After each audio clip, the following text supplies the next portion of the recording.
What's up, spooks? How's everybody doing on this dark and mysterious Saturday morning?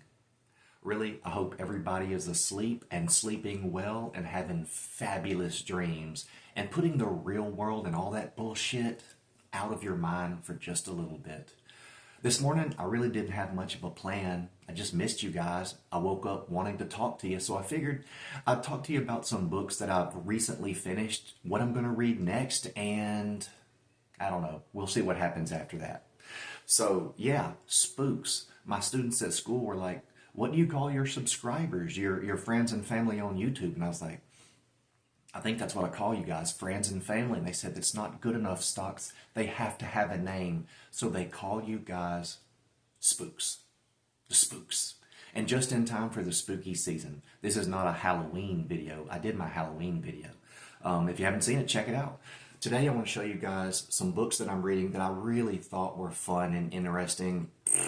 One is not so good. And then I'm going to show you guys what I'm about to dig into, and that will excite you.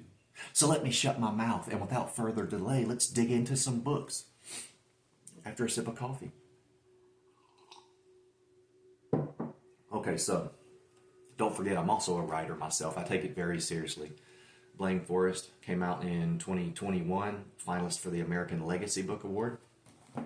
Laughing is Forever, my newish book, came out in 2023, finalist for the International Book Award. Hell, who knows? Maybe I may even win an award one day.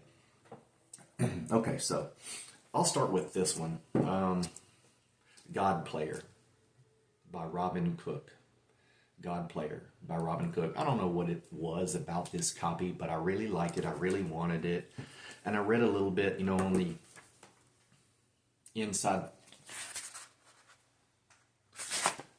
inside flap there, and it interested me. And I said, why the hell not? I'll pick it up. I have a lot of Robin Cook books. Didn't know exactly where to start, so I said, hell, I'll just start here. But problem is, I am 68 pages in, and it's just backstory. It's just that setup, and I'm not really digging this. Something needs to happen very, very quickly.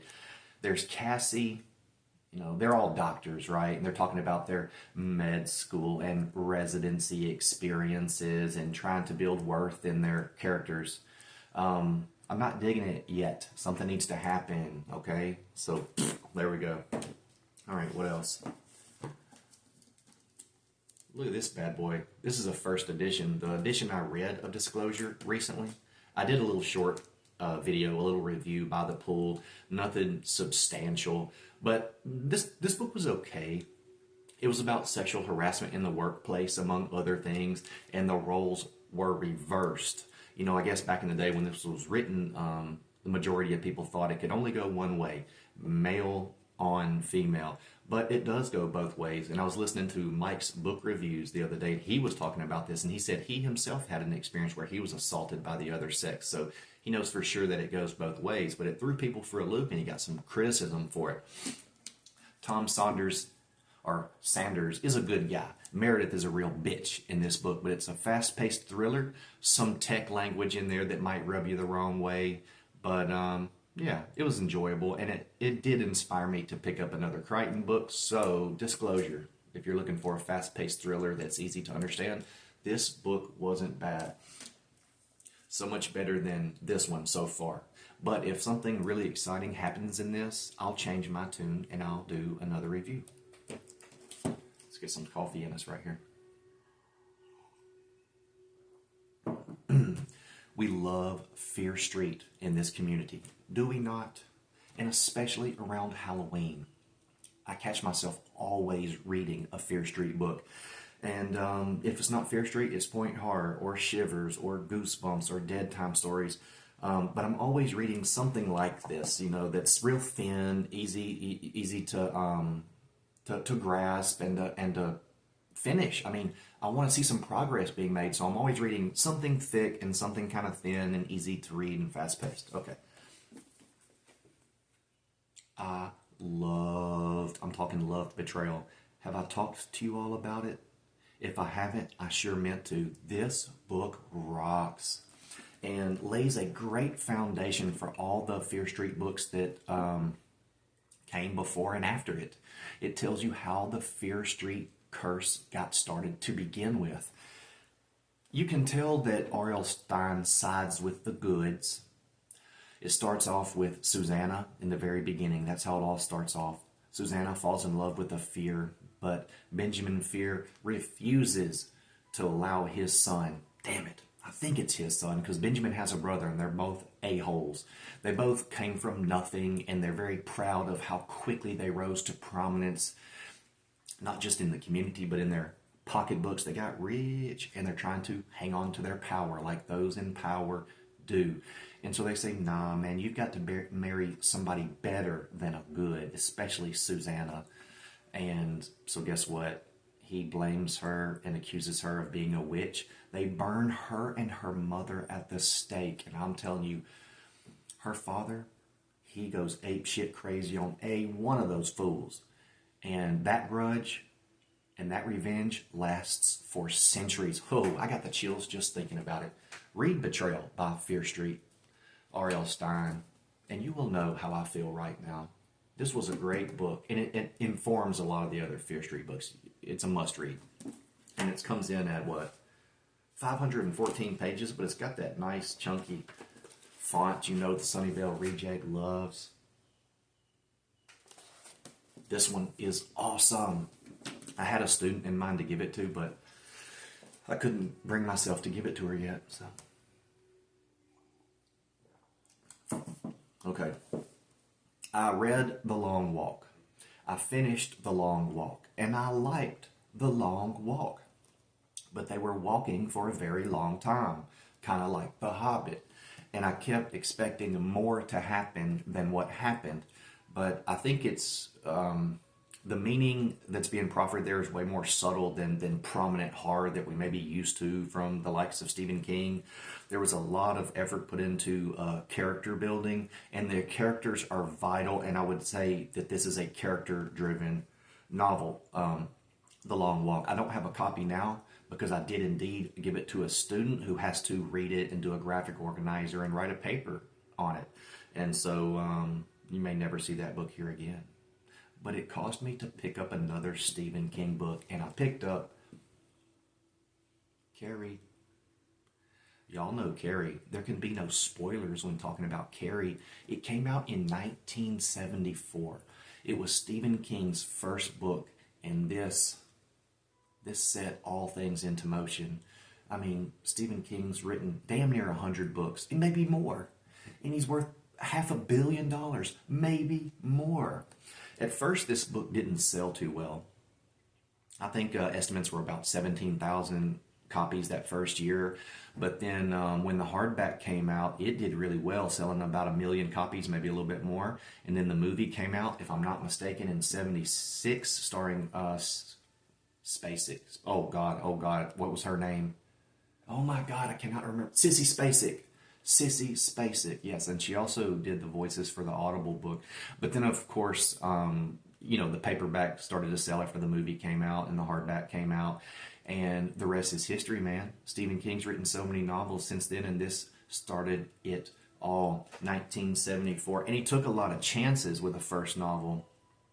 He really did, and I forgot how much this book informed and influenced and inspired my poetry. Peter Straub, poet. Stephen King, poet. Donna Tartt, poet. William Faulkner, poet.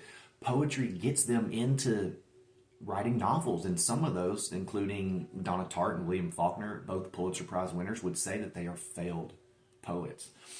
But you guys know the story.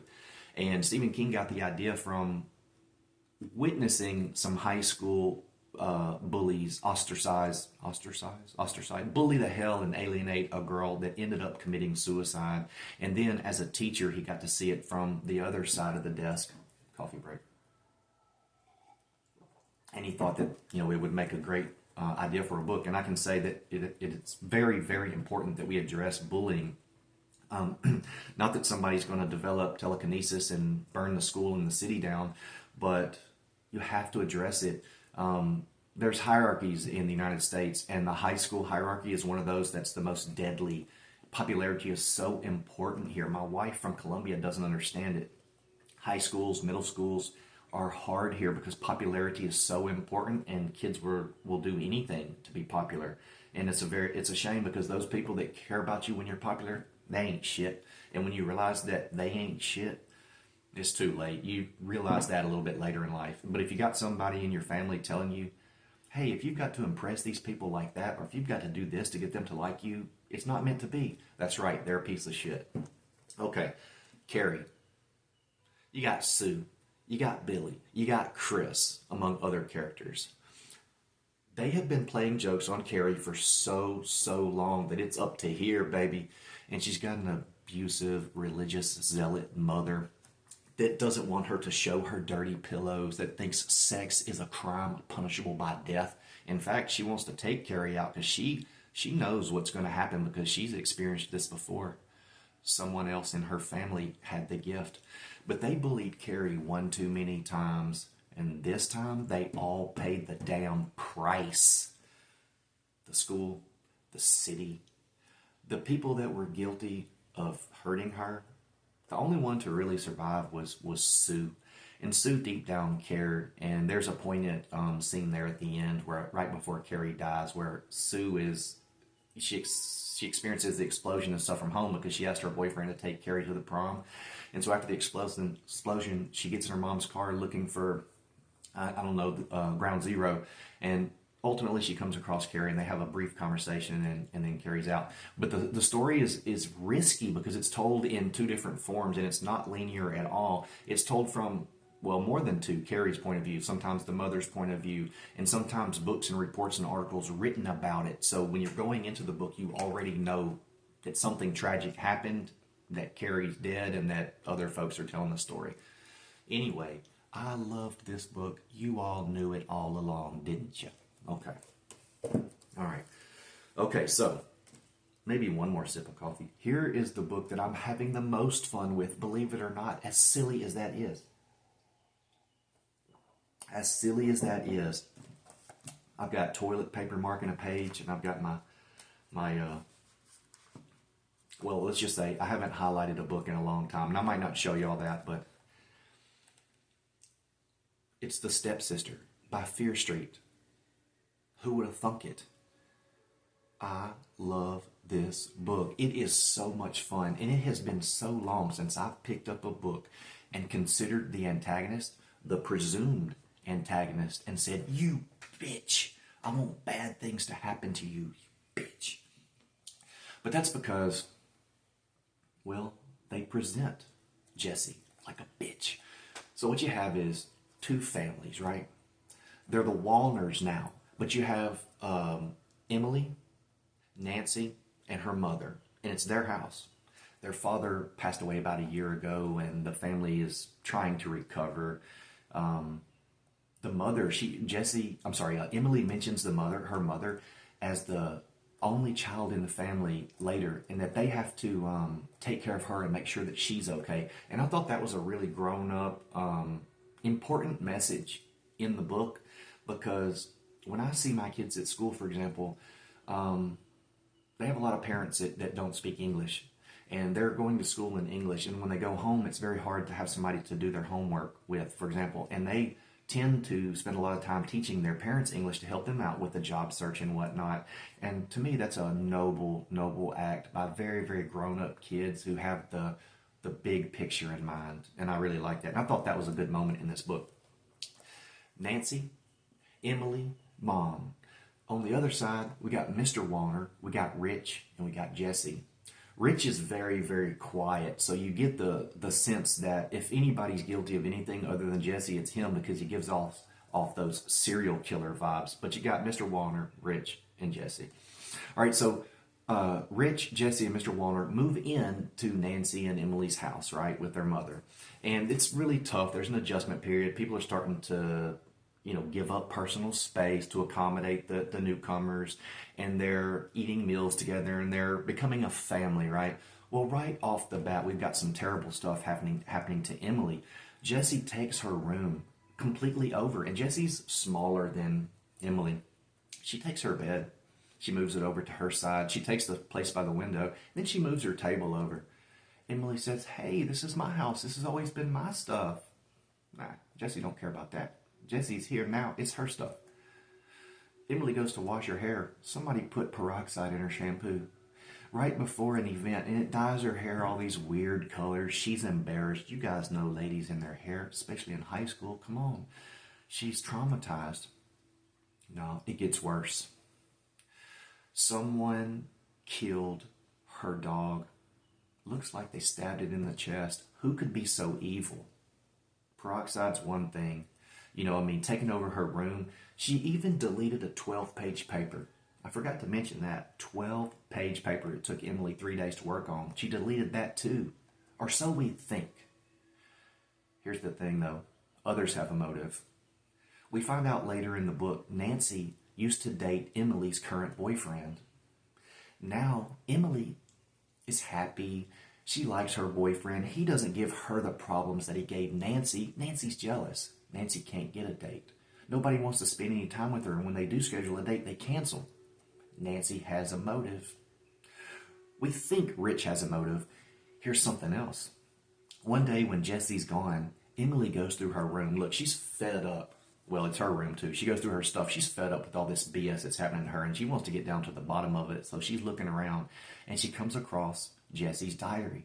But she doesn't have much time. Somebody's coming in the room. Somebody's footsteps. She can hear them in the hallway. So she has a second to read. And she reads very, very quickly. And Jesse says, they all think I killed Jolie. They found us at the bottom of the hill, the ravine, the cliff, or whatever. They think I pushed her, but she fell, I promise. She just couldn't explain herself to the police, so she may have bombed that interview and looked like a suspect. But we don't know anything else because we couldn't read more of the diary. Not then. Okay, I don't want to spoil this for you. The twists and turns that come after this are so much fun, and they are unpredictable. And like like every other Fear Street book, there's not a lot of substance to the characters, but in this one, there's more than normal. And I don't know. It's one of my favorites. I used to say The Knife was my favorite. The Knife is incredible. This is a lot of fun. It gets great reviews on Amazon, Barnes & Noble, Goodreads. People like it. This book here is amazing, and it's 3 books. So it's The Betrayal, The Secret, and The Burning. It'll keep you going for a little bit. And I read this, and then I read this. So it was 4 wonderful Fear Street books back to back. Okay, let me see if there's anything I missed. I don't think there's anything I missed talking about the Stepsister. I love the twists and turns. I like the false setups. You think they build tension, right? And you think somebody's about to get busted, but it's not them. It's not them. You're going to be thrown off for this. You're going to be thrown for a loop, and it's going to impress you, and you're really going to like it. And you're going to say, you know what? Maybe I will not judge a book by its cover anymore. Okay, so that's that. We've looked at the Stepsister, The Betrayal, Disclosure, God Player, Carrie. Now I want to show you guys, we're 18 minutes in. My God, I did not mean to take that much of your time this morning. But I want to show you what I'm about to read, and you guys let me know what you think. Incidentally, I've read 26 books so far this year. I'm crazy. I keep up with everything. 26 books, and the ones in yellow are off my TBR. Actually, this is my TBR, and those are the ones I've read off this list. I do some swapping every now and then. Okay, here goes. You tell me what you think I should read next. I need your advice because I'm confused. I want to read them all, but I cannot wait to dig into the Dark Tower. So the next book I'm thinking about reading is Salem's Lot. I read The Long Walk. I read Carrie. Now, should I read Salem's Lot? Should I always be reading Stephen King? I like watching videos by the constant readers of Stephen King.